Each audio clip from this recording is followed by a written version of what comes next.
이처럼 철도 지하화 특별법에 따라 부산의 수건 사업이 해결되는 것 같아 보이는데 이 사업 구조를 자세히 살펴보면 부산에는 그림의 떡일 수도 있다는 지적이 나온다고 합니다. 자, 자세한 내용 취재기자와 함께 더 자세히 짚어보겠습니다. 예, 강자 기자 어서 오십시오. 안녕하십니까? 자, 철도 지하화 사업 부산이 전국에서 가장 먼저 제기할 만큼 수건 사업이고 절실했습니다. 그렇죠? 네, 그렇죠.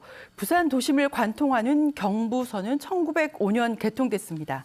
100년 넘게 우리나라 대동맥 역할을 해왔습니다. 그 이면에는 부산 도심 단절이라는 부작용도 있었습니다. 예. 이 때문에 부산시는 2021년부터 철도 지하화 사업 필요성을 정부에 요구해왔고 시민단체는 100만 명 서명 운동도 벌였습니다. 그런 만큼 부산시는 철도 지하화 특별법 제정을 반기면서 국토부의 철도 지하화 통합 개발 계획에 부산의 경부선 노선을 반영해 사업화 조건을 충족시킨다는 계획을 밝혔습니다. 예. 그런데 이 철도 지하화 특별법 핵심 사항을 뜯어보면 과연 부산 시민들의 바람처럼 될 수 있을까 하는 의문이 듭니다. 예, 어떤 내용입니까? 왜냐하면 국비 지원이 없이 터 개발 사업 이익으로 지하 사업 비용을 조달하는 게 이번 지하 사업의 핵심이라고 국토부가 강조하고 있기 때문입니다. 예. 다시 말해서 철로를 드러낸 자리를 공공기관과 지자체, 민간이 잘 개발해서 그 이익으로 지하화 공사 비용 7조 원을 조달하라는 겁니다.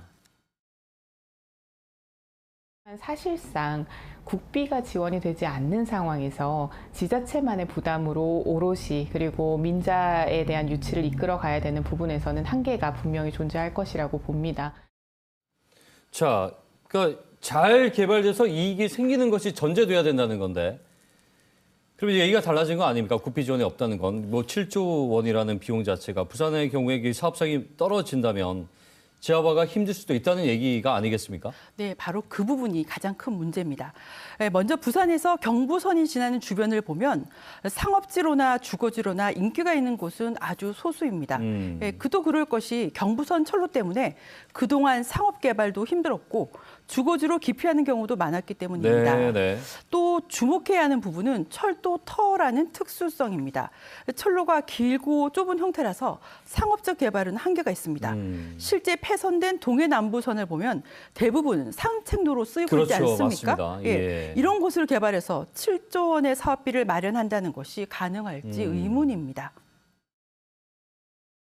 철도선이 기껏해봤자 폭이 넓어야 30m일 거고 좁으면 뭐 10m, 10몇 미터 정도 될 건데 그 폭으로 뭐 건물을 짓고 뭐 하기는 쉽지 않겠습니까? 뭐 도심 지역에 큰 어떤 구획을 정해서 뭐 개발한다고 하는 어떤 그런 접근은 쉽지 않을 거고 결국은 뭐 보행로라든지 멋진 뭐 산보할 수 있는 길 시민에게 들려줄 수 있는 아마 그런. 예, 다른 문제도 있죠. 네, 바로 건설 경기입니다. 노른자위 땅으로 평가되는 북한 재개발 랜드마크마저 공모가 유찰될 만큼 기업들의 투자 여력이 현재 없습니다. 네. 게다가 물가 상승으로 당초 예상 사업비 7조 원을 웃돌 수 있다는 점도 큰 문제입니다. 이 때문에 전문가들은 경의선 숲길을 주목하고 있습니다. 서울의 최고 명소가 된 경의선 숲길은 국비 지원으로 경의선을 지하화해서 조성됐기 예. 때문입니다. 선례가 있다는 거죠. 국비가 들어간. 부산의 정치권은 우리나라 산업화의 중추 역할을 한 경부선 지하화에는 국비 지원이 따라야 한다고 지적하고 있습니다. 반드시 우리 부산 국회의원들이 원팀이 돼서 이 예산은 반드시 확보를 해야 사업성이 있는 겁니다. 그리고 그 다음에 이 개발을 해서 한다는 것은 그건 2차원적인 문제고 우선은 국비가 우선시 돼야 이 사업이 지속성을 가질 수 있다.